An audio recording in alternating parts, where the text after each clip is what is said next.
Wars, economic crises, collapsed states. When we look at history, it often feels like we're watching the same story, just with different names. And that leads us to a simple but uncomfortable question. If we know the past, why don't we learn from it?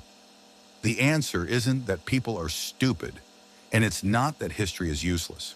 The reason is deeper and more uncomfortable than we'd like to admit. History doesn't repeat itself because technology fails. It doesn't repeat itself because we lack knowledge. It repeats itself because human nature doesn't change quickly. Fear, ambition, greed, the desire for power, and the need for security. In this video, I won't talk about dates or battles. We'll talk about patterns, about behaviors that return no matter the century, no matter the technology. Because tools change, people change much more slowly. History doesn't repeat itself automatically. It repeats itself when we fail to understand it. And that is where our story begins.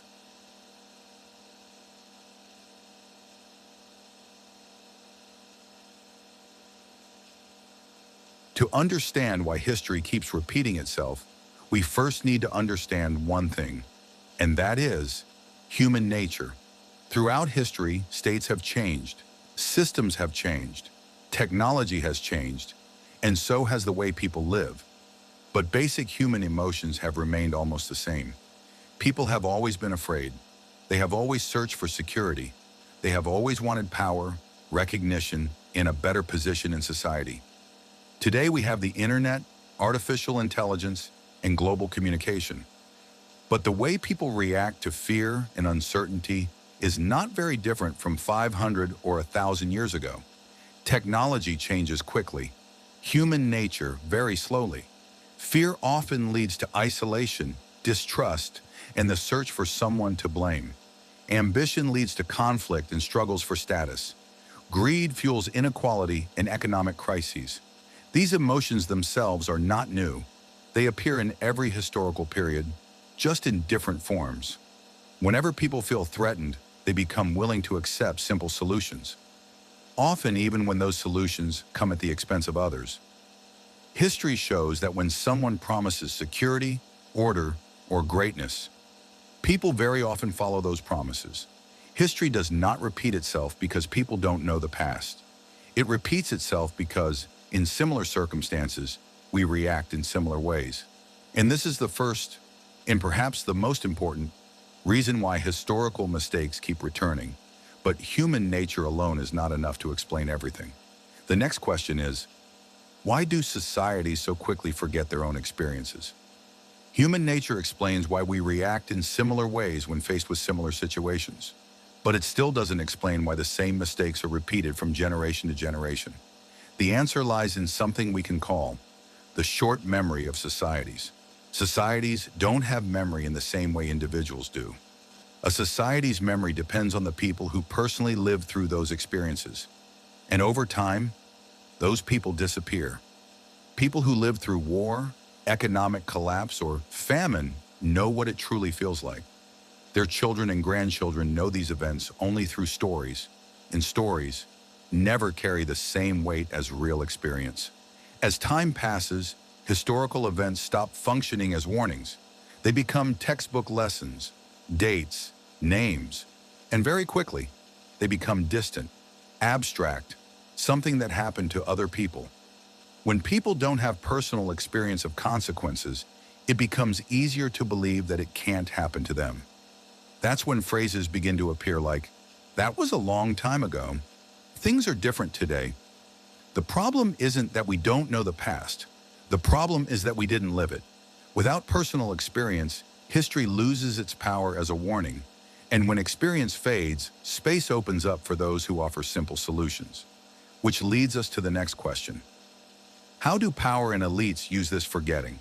When societies lose their personal memory, a vacuum is created, and that vacuum is always filled by someone, almost always by power.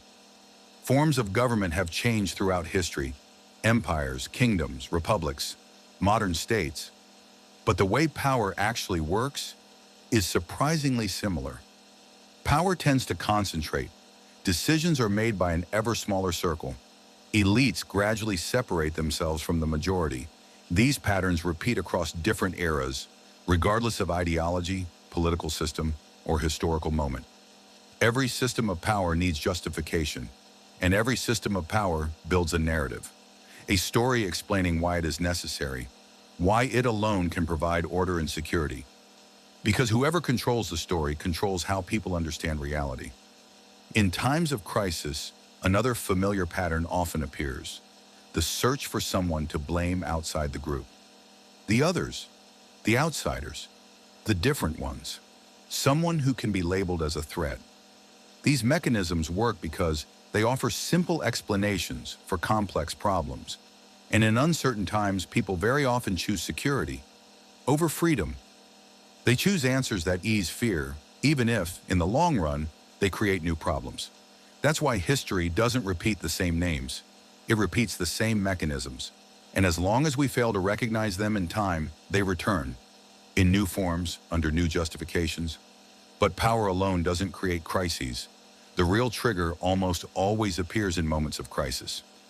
So the next question is, what happens to societies when difficult times arrive? Human nature and the mechanisms of power are always present, but they don't always show themselves in the same way. They become most visible in moments of crisis. A crisis doesn't have to be a war. It can be economic collapse, disease, famine, or deep social instability. What they all share is one thing: a sense of insecurity. Crises don't create new ideas. They amplify what already exists. Fear grows stronger, distrust increases, and the desire for quick solutions takes over. Searching for someone to blame, simplifying complex problems, accepting radical solutions. These are patterns we see again and again throughout history. In times of crisis, people are not searching for truth. They are searching for security, and security is often promised through simple answers, even when those answers are wrong or dangerous. History shows that many solutions chosen in moments of crisis seemed right at the time. But in the long run, they created new problems, sometimes even bigger than the ones they were meant to solve. Crises don't change people. They reveal how societies really function. That's why similar crises produce similar reactions. If we know that we behave predictably in times of crisis, then an important question follows. Why don't education and history prepare us for this? If we know that human nature doesn't change quickly, if we know that societies forget, and if we understand how people behave in moments of crisis, then one logical question naturally follows. Why does history still fail to teach us to behave differently? History is very often taught as a list of dates, names, battles. We learn what happened, but far less often, why it happened. When history is reduced to memorizing facts, it stops being a tool for understanding.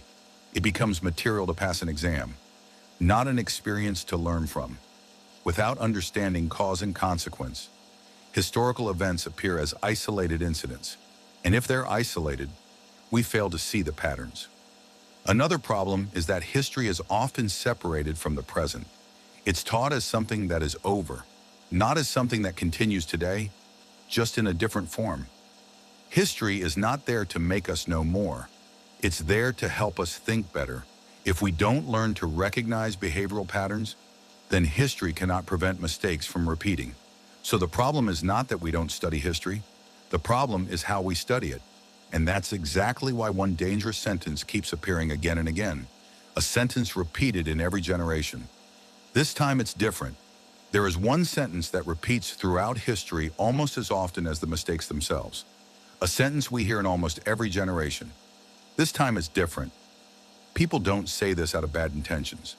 They say it because they believe the circumstances are new, that technology is more advanced, that we have more knowledge and more information than ever before. And that is partly true. Technology advances, science advances, ways of life change.